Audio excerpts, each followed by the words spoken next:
Good morning, y'all. It's about 9:22 here.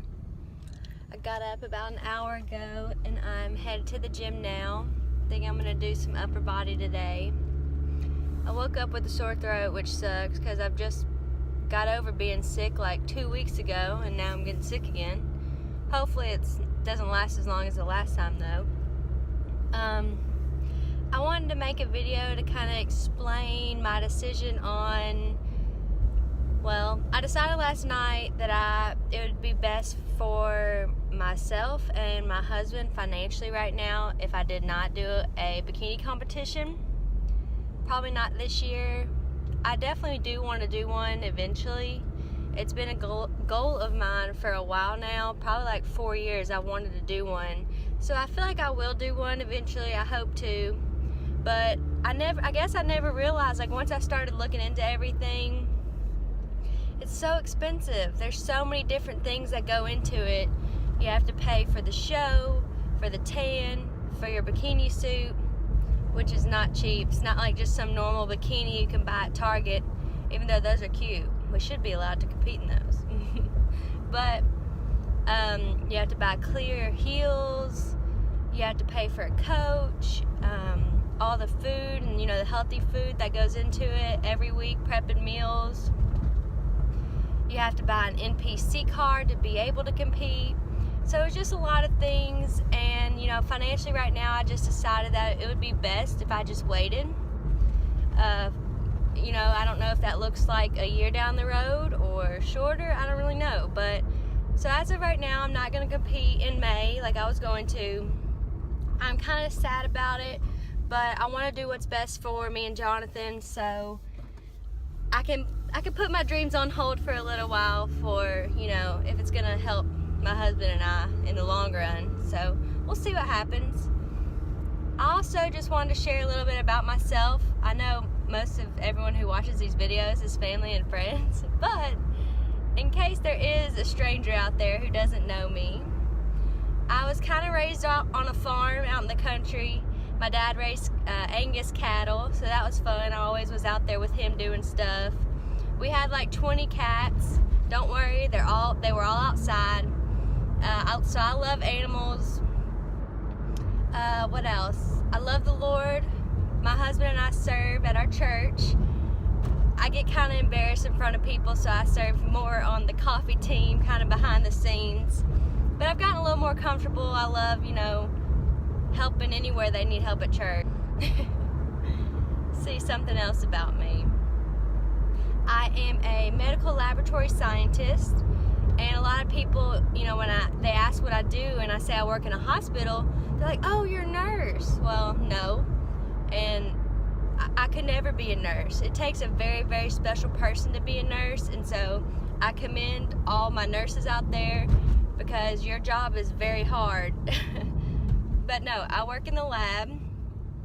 So the doctor orders tests on patients. Say you go to the hospital for whatever reason, or the doctor's office, and the doctor orders a test on you. The nurse draws your blood and they send it to us. So we run tests on your blood and your urine and any other body fluid you can think of, and we kind of help tell the doctor, if you have an infection going on, inflammation, what kind of sickness you have, things like that. So like when you go to the doctor and get a swab, like your throat swab, if you think you have strep throat or the flu, we run the test in the lab to see, tell the doctor, yes, she has the flu. No, she doesn't have the flu.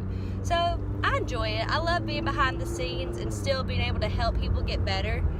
I think that's a pretty cool aspect of my job. So another thing, I'm married to Jonathan, the love of my life. But no, he really is an awesome guy. We've been married a little over 1.5 years now.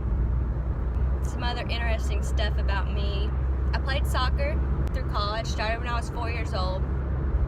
My dad was my coach when I was younger. Missed those days. But so I played through college. I got my first degree at Union in exercise science and wellness. I love health and fitness. I'm very passionate about it. I hope one day to own my own gym. That's like my dream, but we'll see if that ever happens. But for now, I'll just make YouTube videos and hopefully inspire or encourage somebody along their fitness journey. But yeah, so and then I moved back home from Union after I graduated from there, and I got a degree in medical laboratory science, which is what I do now, and I love it. Another interesting thing, I love to paint. I haven't painted in a long time. I also love to dance. I danced for like the first 10 years of my life, competitively. So I'm gonna go get this upper body workout in. It's one of those days where you got your hat on, loose baggy clothes, cause you know, it's one of those days. But, so I'm gonna go hopefully kill this workout. I'm really tired, don't feel too good, but I need to sweat, so I'll catch back up with y'all in a minute. So I just finished my upper body workout. It was pretty good. I thought of some other, I guess, interesting things about myself while I was working out. I wanted to like share a little bit about my fitness journey. I have a previous video, kind of like one of the first videos I posted like probably 2 years ago or a year and a half ago. Ever since like high school, probably about sophomore, junior year, I always had like body image issues and stuff like that.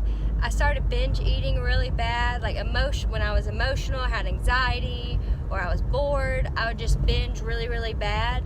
And it started this cycle where I saw food as good and bad. So like if I did good all day, that's awesome, great. But if I let myself have what I considered a bad food, that would then lead me in a spiral of having more bad food and just making myself sick, because I would just keep eating and eating because I got so down and hard on myself for eating the bad food. And I would say, so that was like sophomore year of high school, so it's probably like, or junior year of high school, so it's probably like what, 17-ish, and I'm now 24, so now 7 years later I'm finally breaking that cycle of binge eating. And I just share that to say that if you do have any kind of, you know, disorder with food or see food in a bad or an unhealthy way, you know, it takes time to break that cycle. You literally have to work on it every single day and just set your mind, you know, to not think of food that way. I know it sounds kind of weird, but I guess girls struggle more with eating than guys do. I think guys just kind of see it as food. Girls sometimes connect their emotions with food. At least I do. Maybe I'm the only one. But yeah, so it's taken like several years to slowly change my mind on how I see things and how I see food. But I'm finally, for about a year now, I've been at a pretty good place with it. If I want it, I have it. I can control myself. You know, I haven't binged in a while, and there's good days and bad days, but I just wanted to share that kind of part of my fitness journey, to just say that, you know, you just have to take it day by day and just slowly start changing your mindset with food. Just, you know, starting little healthier habits, like try to drink more water. That helps a lot.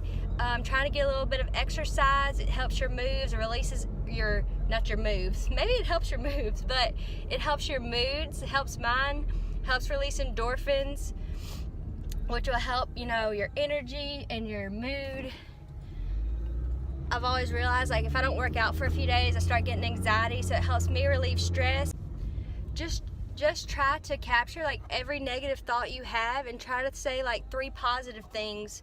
You know, when you feel yourself going toward the negative side of, you know, your mindset, just try to think of positive things. Try to uplift yourself, talk positive to yourself, you know. I guess as women especially, we're so hard on ourselves sometimes, and I feel like we should love our body. You know, God gave us this body, it's His temple. We should honor it, you know, by working out and eating healthy and, you know, just being healthy in general. And, you know, it just takes time, and it takes, you know, slowly forming healthy habits is the way to be able to sustain a healthy lifestyle. And I just wanted to say, I'm not like a certified nutritionist or dietitian or psychiatrist when it comes to like eating disorders and stuff. I just wanted to share what was on my heart, you know, about how I slowly overcame binge eating.